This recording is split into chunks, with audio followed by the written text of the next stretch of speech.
Bismillahirrahmanirrahim. Assalamualaikum warahmatullahi wabarakatuh. Pemirsa, Assalamualaikum Nusantara TV One dimanapun Anda berada. Alhamdulillahirabbil alamin. Wassalatu wa afdhalus salam ala asyrafil mursalin wa ala alihi wa sahbihi ajma'in. Hari ini kita akan berbincang tentang bagaimana apresiasi Islam terhadap ilmu. Islam adalah agama ilmu. Bahkan ada satu aforisme yang mengatakan inna baqa'al Islam bil ilmi. Islam ini akan tetap eksistensi, Islam ini akan tetap unggul, Islam ini akan tetap jaya bil ilmi. Dengan ilmu. Dengan ilmu. Saudara yang dimuliakan oleh Allah Subhanahu wa taala, saya akan menyadur di awal-awal ini beberapa ayat yang bisa memotivasi kita walaupun di tengah keterbatasan kita hari-hari ini bagaimana tetap termotivasi menuntut ilmu, menjadi penuntut ilmu. Yang pertama, Allah Subhanahu wa taala berfirman yang kita kenal sebagai wahyu Al-Qur'an pertama yang turun.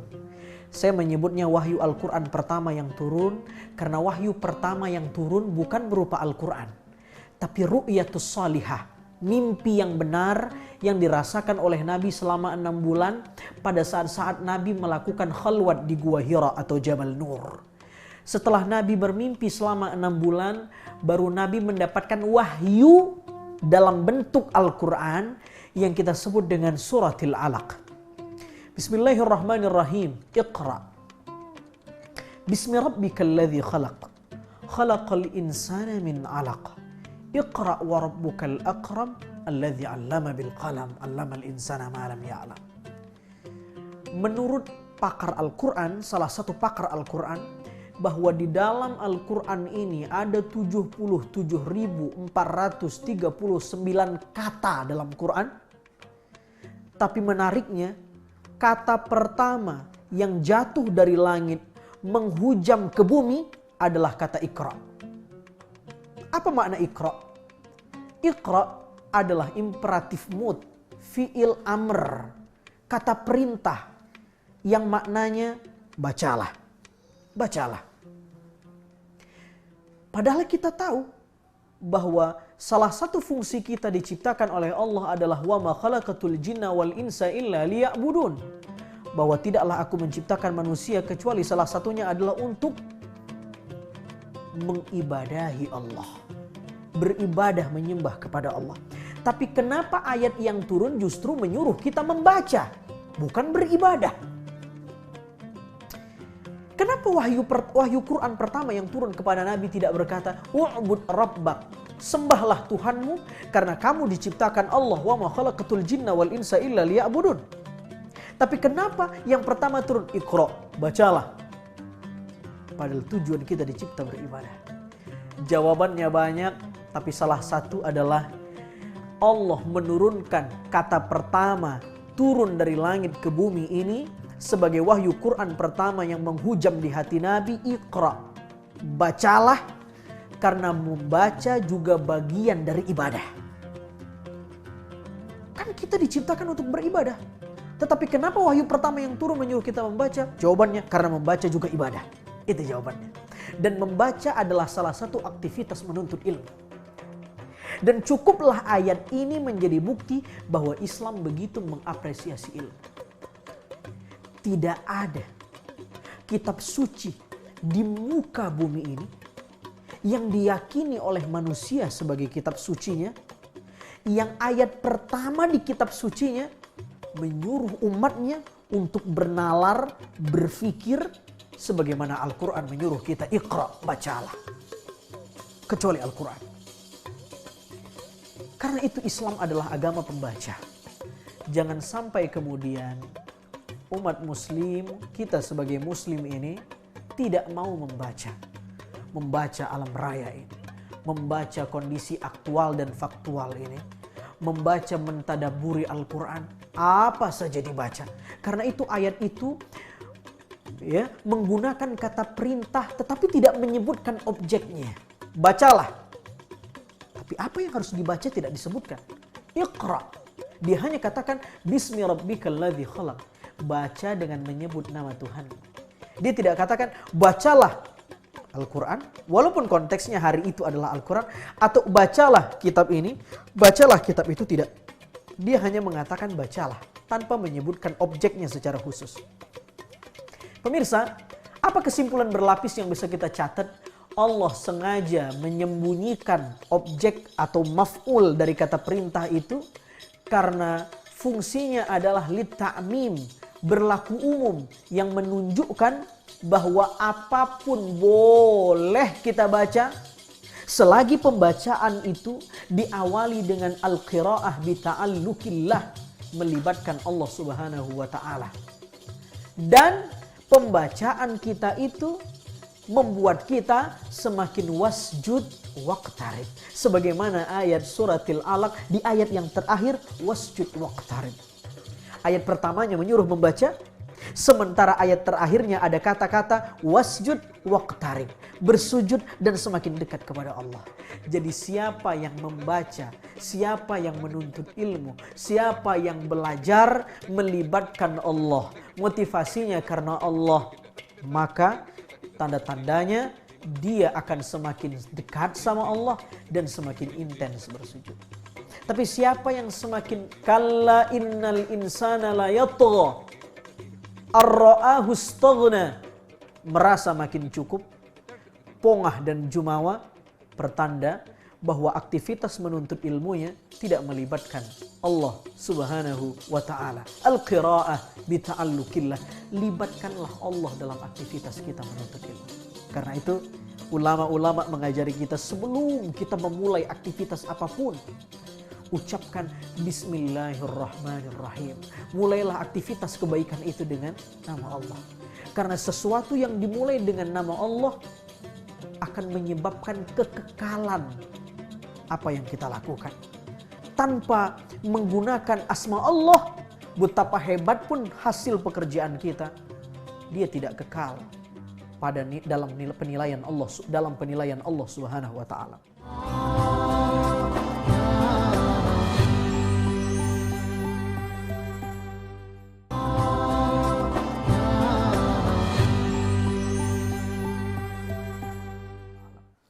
Saudara yang dimuliakan oleh Allah Subhanahu wa taala, ayat yang kedua Allah Subhanahu wa taala berfirman, Bismillahirrahmanirrahim. Syahidallah annahu la ilaha illahu huwa wal malaikatu wa ulul ilmi qa'iman bil qist.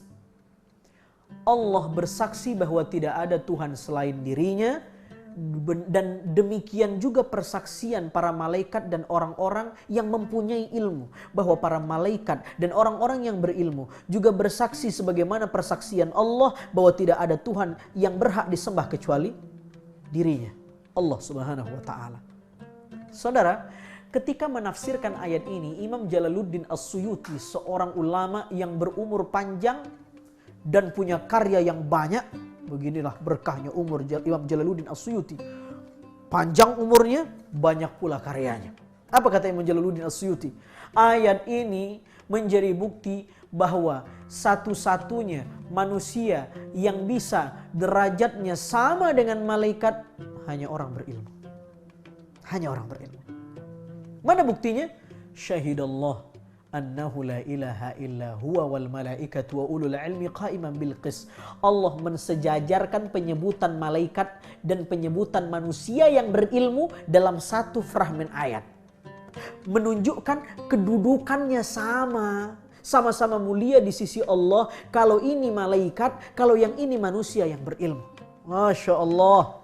Pemirsa, bangun hari ini dini hari, setel TV One, nonton Assalamualaikum Nusantara, mengaji, catat menuntut ilmu. Kalau karena Allah, luar biasa. Mudah-mudahan derajatnya sama dengan para malaikat Allah. Saudara yang dimuliakan oleh Allah Subhanahu wa taala, ayat selanjutnya Allah Subhanahu wa taala berfirman, Bismillahirrahmanirrahim. Wa qur rabbi zidni ilma. Ayat ini mulanya adalah doa yang diajarkan oleh Allah untuk diucapkan oleh Nabi Muhammad, yang isi dari doa ini adalah untuk memohon kepada Allah agar Allah menambah berkali-kali tambahan berupa ilmu kepada Nabi Muhammad.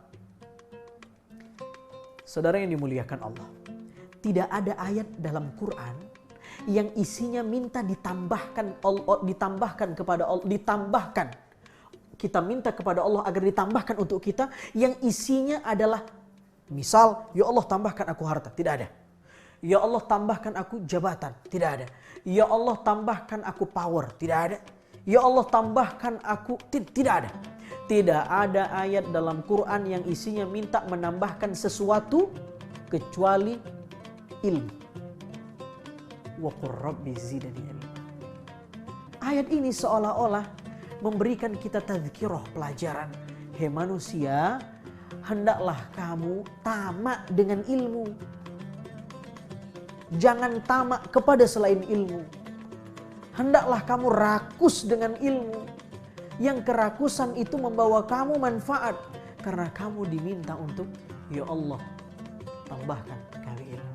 Tapi ingat, kata Nabi SAW, siapa yang bertambah ilmunya tapi tidak bertambah ketakwaannya, maka sebenarnya yang bertambah bukan ilmunya, tetapi dia semakin bertambah jauh dari Allah pada hakikatnya.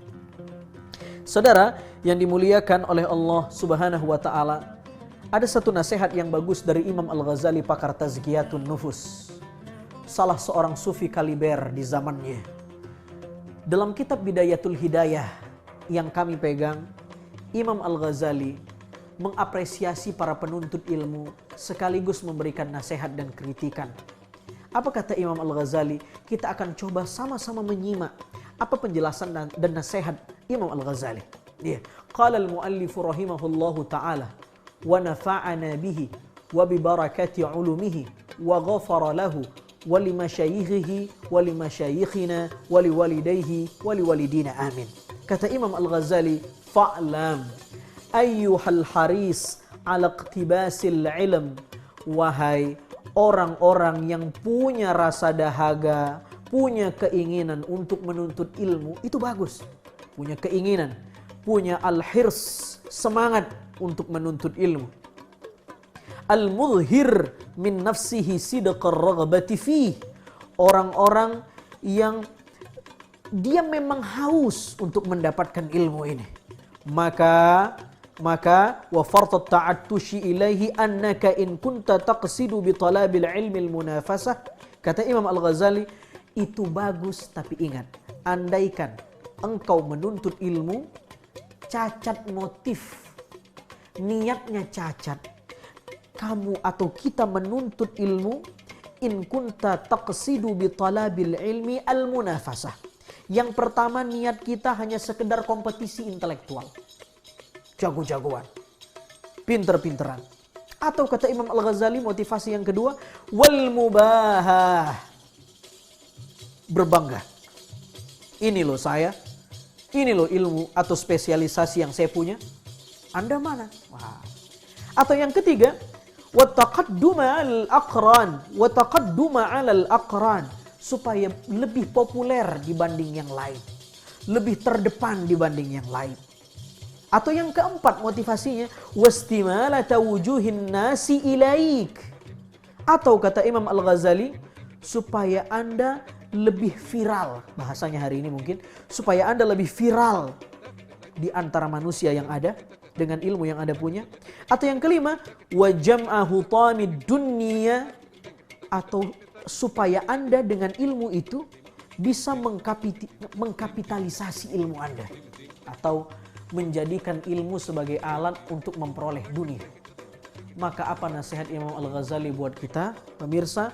Kata Imam Al-Ghazali, maka orang yang al-munafasah wal mubahah wa taqadduma 'alal aqran wa istimalata wujuhin nasi ilaik wa jam'ahu tamid dunya fa anta sa'in fi hadmi dinik.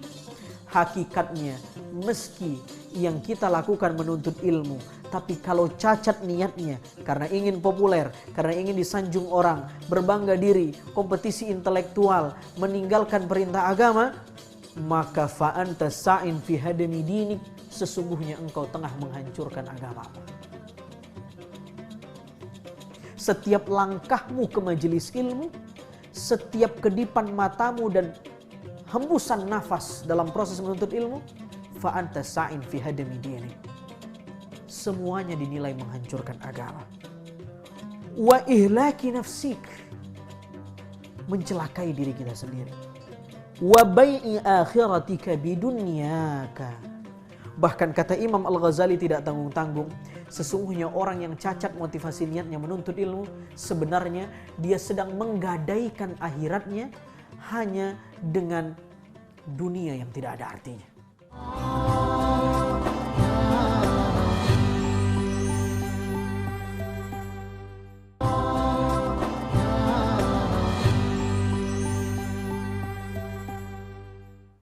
Saudara yang dimuliakan oleh Allah Subhanahu wa taala, fasafqatuka khasirah. Kita lanjutkan. Maka jual beli yang demikian, orang yang menggadaikan akhiratnya untuk mendapatkan dunia, dia jual akhiratnya, dia beli dunianya dengan ilmunya, maka kata Imam Al-Ghazali, fasafqatuka khasirah, jual belinya itu khasirah, rugi. Gak ada untung-untungnya. Meski dia bisa kapitalisasi ilmunya, meski dia bisa dapat sesuatu yang orang gak bisa dapat dengan ilmu itu. Wa tijaratuka ba'irah, dagangannya ba'irah. Makna ba'irah fasad, rusak. Ya, dagangannya rusak. Wa muallimuka mu'inul laka ala isyanik. Dan guru yang ikut mengajarkannya itu, ya, dianggap menolongnya bermaksiat kepada Allah Subhanahu wa taala. Ya.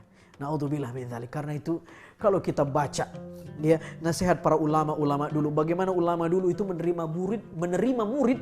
Nah, ya. Kalau sekarang barangkali semakin banyak murid semakin hebat. Ya, semakin banyak follower semakin hebat. Ya, ini follower ustadznya berapa ini? Nah, kita mau undang dulu. Oh, tunggu dulu. Lihat medsosnya. Kira-kira berapa followernya? Itu kalau ulama-ulama dulu, dia pilih murid yang betul-betul. Karena ternyata kata Imam Al-Ghazali, salah memilih murid, maka guru bisa dianggap membantunya dalam bermaksiat. Karena cacat niatnya menuntut ilmu. Karena itu kita baca sejarah itu. Bagaimana muassis Nahdlatul Ulama misalnya, Kiai Haji Hashim Asy'ari ketika berguru kepada Syekh Khalil Bangkalan. Ya, lebih banyak belajar ilmu hidup daripada ilmu alat. Lebih banyak belajar ilmu hidup daripada ulum syar'i. Lebih banyak belajar praktek daripada ilmu nazar, teori. Ya, disuruh membantu gurunya. Saya ingin cerita satu kisah ulama selain Kiai Hashim Asy'ari. Ya, seorang ulama di Bumi Langkat tempat kami tinggal yang bernama Syekh Abdul Wahab Rokan Al-Khalidi An-Naqsyabandi ketika berguru kepada Syekh Sulaiman Al-Kurdi, ya, ketika berbaiat Thariqah Naqsyabandiyah. Saat itu sang guru mengatakan, aku akan mendoakan tanganmu. Kelak tanganmu ini akan didengar oleh para raja-raja yang ada di negaramu. Kenapa begitu wahai guru? Kata Syekh Sulaiman Al-Kurdi gurunya, karena tangan inilah cuma satu-satunya murid yang berkhidmat kepadaku. Murid-murid yang lain sibuk belajar, menghafal kitab-kitab. Tetapi Syekh Abdul Wahab Rokan Al-Khalidi An-Naqsyabandi dengan tangannya yang luar biasa itu, dia pakai untuk membersihkan WC gurunya. Dia bersihkan toilet gurunya. Tapi tangan yang membersihkan toilet guru itulah yang kelak kemudian bertambah keberkahannya, pulang ke Indonesia, ke Bumi Langkat, dan tangan ini kelak menjadi mufti, didengar oleh raja-raja, lalu kemudian banyak yang masuk Islam. Luar biasa. Saudara yang dimuliakan oleh Allah Subhanahu wa taala. Bahkan ada sebagian guru tempo dulu, dia istikharah dulu untuk menerima murid. Dia baca niat muridnya betul-betul. Ini luar biasa. Saudara yang dimuliakan oleh Allah Subhanahu wa taala, wa syarikun laka fi khusranika wa huwa kaba'i syayfin min qati'i tariq wa man a'ana ala ma'siyatin walau bi syatri kalimatin kana syarikan fiha. Jadi kata Imam Ghazali, Kenapa guru itu ikut berdosa padahal yang berdosa muridnya? Karena sama seperti seorang tukang begal atau seorang pelaku maksiat, dia tanya, di mana tempat klub malam? Lalu ada yang bilang, oh di sana. Orang yang menunjukkan tempat itu, walau bisyatri kalimah, walau hanya dengan setengah kalimat itu, dia kena dosanya. Digambarkan begitulah hebatnya tanggung jawab seorang guru.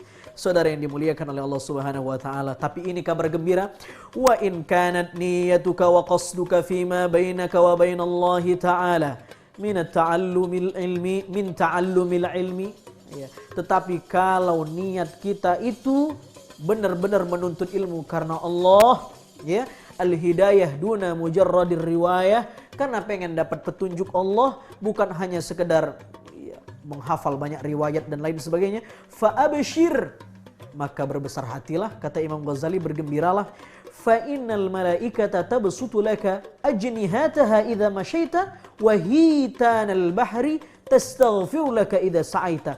Maka malaikat dengan sayapnya yang banyak akan ikut bertasbih mendoakanmu, dan ikan-ikan makhluk Allah yang ada di lautan ikut beristighfar memohon ampun atas dosa-dosamu karena niatmu yang suci menuntut ilmu. Saudara yang dimuliakan Allah, mudah-mudahan kita tidak hanya semangat menuntut ilmu, tapi juga membersihkan motivasi niat kita dalam proses menuntut ilmu. Assalamualaikum warahmatullahi wabarakatuh.